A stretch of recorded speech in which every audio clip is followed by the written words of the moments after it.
What's up guys, this is Rise and welcome to another video. This one's a special one of my favorites I've made in some time because I had a pretty epic performance in this match, if I do say so myself. Perhaps one of my best overall matches in my Pokemon Go PvP history, overcoming some terrible leads in order to pull off a 3-0 in a competitive tournament, a silph tournament. This extends my winning streak to 4-0 in this tournament with 3 rounds to go.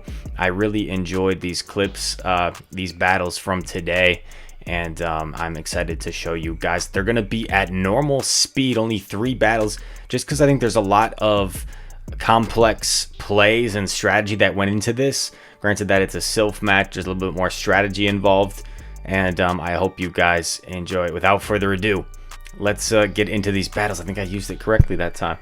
Alright, here we go. Getting into these battles versus Bobby Stabs. You see our teams on the side graphic, and I know that my Stunfisk has a very good matchup against most of his team. The only thing it really needs to watch out for is the Scrafty, so I thought Stunfisk would be a rather safe lead. And here against the Venusaur, I don't play this matchup the same every time. I mix it up quite a bit. He's going to go for this Frenzy Plant. I'm thinking I'm going to build up to the Earthquake and bait in this time around. So, you see, I build up to the Earthquake. I go for the Rock Slide. Once again, these battles are in normal speed. No, I did not slow them down because I think there's a lot to cover in these battles versus normal GBL ones. I get the first shield with the Rock Slide. I know he's going to get to one before I get to the Earthquake. And I am going to shield this since I have quite a bit of energy loaded. This time around, I'm going to go straight for the Quake because I know even if he shields this, I will beat him to the next Earthquake before he gets to a third Frenzy Plant. But he actually caught it on his Stunfisk, which is a really weird play, and I'm actually able to counter him down with my Primeape. So I'm in a pretty good situation now. I get off the Night Slash against the Venusaur here, and I'm just going to do some nice chip damage with these Night Slashes. This Venusaur has quite a bit of energy. It's over farming quite a bit, and this first game was a little bit more comfortable. It's really the next 2 games that you're going to see are just kind of ridiculous. So hopefully you're not already thinking this is overhyped if I called it in the thumbnail perhaps my best match ever, because I think the latter 2 games are pretty insane. I'm just going to go straight for the Night Slash here because he shielded his Venusaur. So I'm thinking whatever's in back might not be great against my Primeape. I see that Lapras could be there, and it is indeed the Lapras. And then I switch to try and catch a Surf and sack the Stunfisk. But at this point, he realized he probably had to like farm down, considering I still had a Pokemon in back, and he realized that it was over. So I do indeed get to the Rock Slide, and we are going to take this first game rather comfortably. But it's first to win 2 games. It's best 2 out of 3. So we're gonna see what happens in this next one. Okay.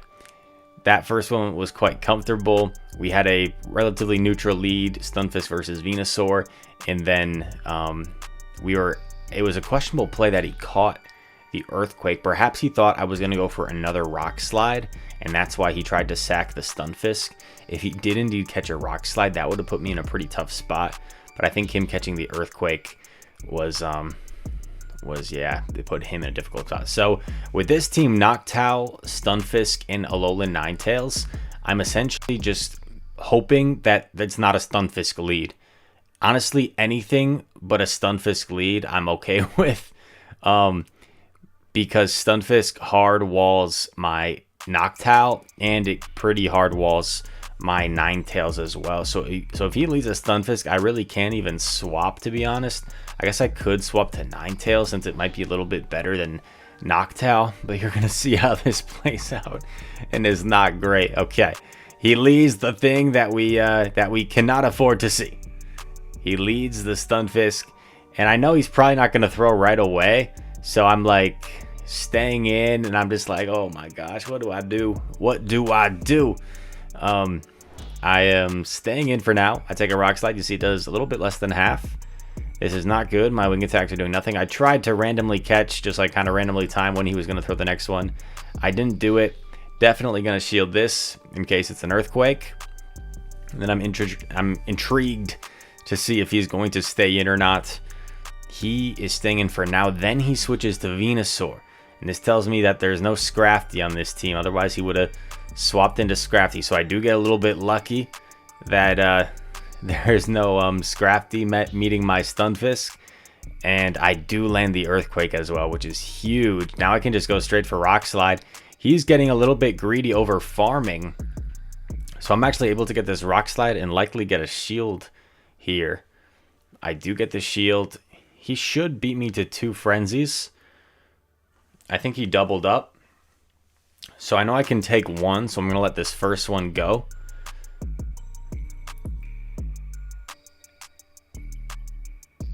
And I was trying to catch it on the Noctowl, as you saw there. I was spamming my Noctowl, but it wasn't quite up. And I'm thinking, how the heck am I going to take out the Stunfisk?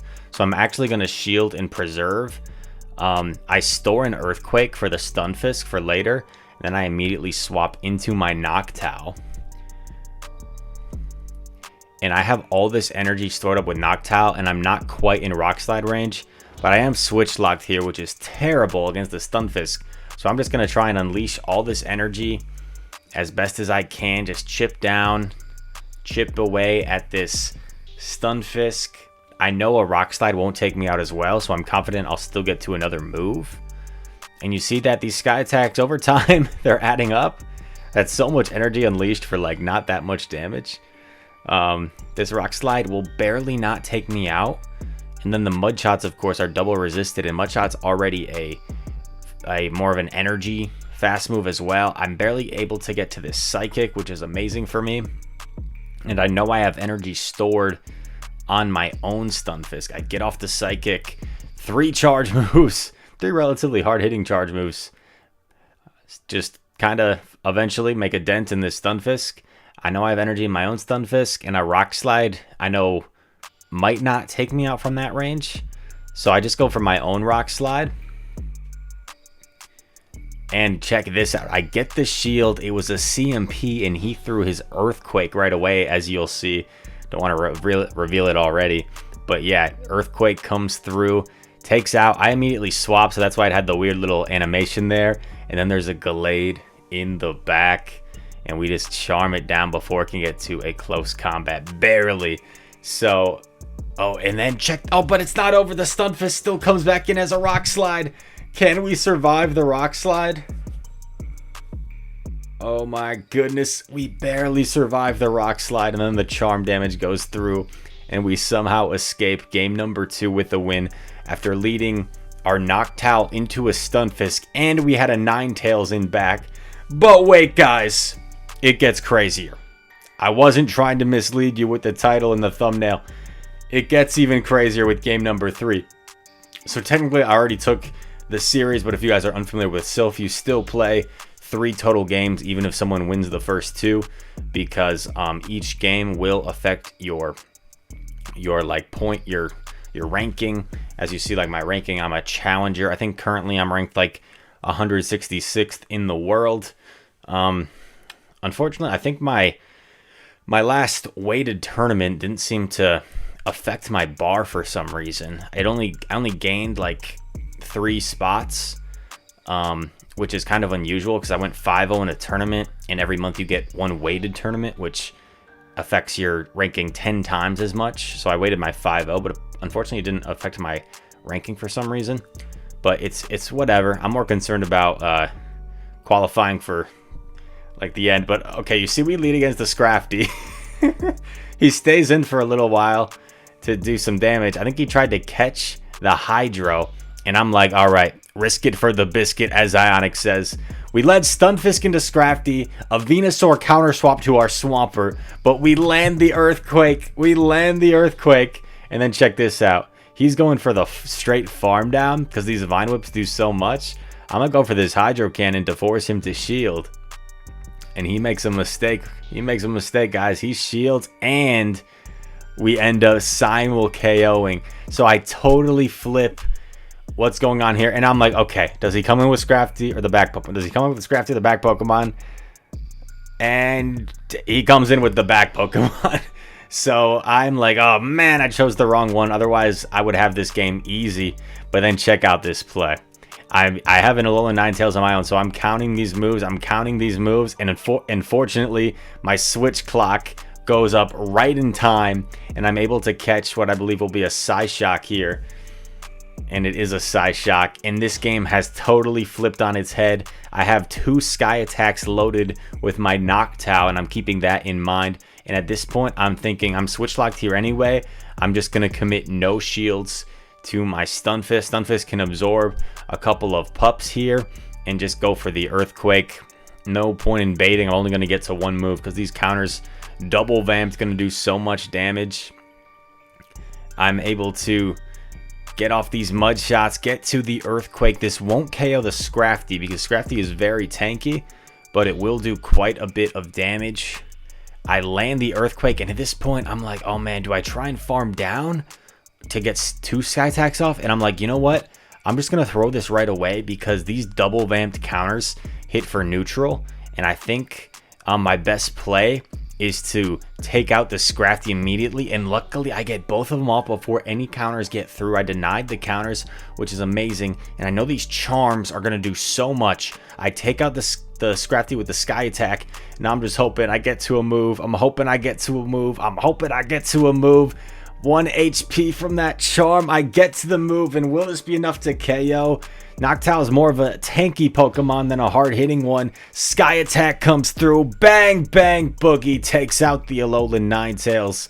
And we get the 3-0 versus Bobby Stabs after 2 very, very bad leads for us. And that is a GG's. Thank you so much to my opponent, Bobby Stabs, for just an amazing game, an amazing match. And what a nice guy, too. Literally after that, imagine like losing in such close fashion like that 2 games in a row. You'd probably be a little bit frustrated. Bobby Stabs messaged me like, great games, man. Like, hey, I've got a few Registeel raids. Do you want me to send you some invites to these raids? Like, it just shows he's like a super chill and nice dude, and I appreciate those matches. Hope you guys enjoyed this video. If you did, make sure to leave a like and subscribe. Comment down below what you thought of it. I know it was a little bit different with the matches not sped up. It was silph, not GBL, but overall I like this type of content myself, and I think there's a lot of people out there that appreciate it, even if some of you guys would rather see some GBL or some spice. So I'm not going to say without further ado, because I was told that is more so used in the beginning, like without any waiting. Let's get into it. So, and I'm also not going to say let's bid adieu, which is the correct thing to say, because I've never heard that, and that's not how I talk. So I'm just going to say I hope to see you guys in the next one. Peace.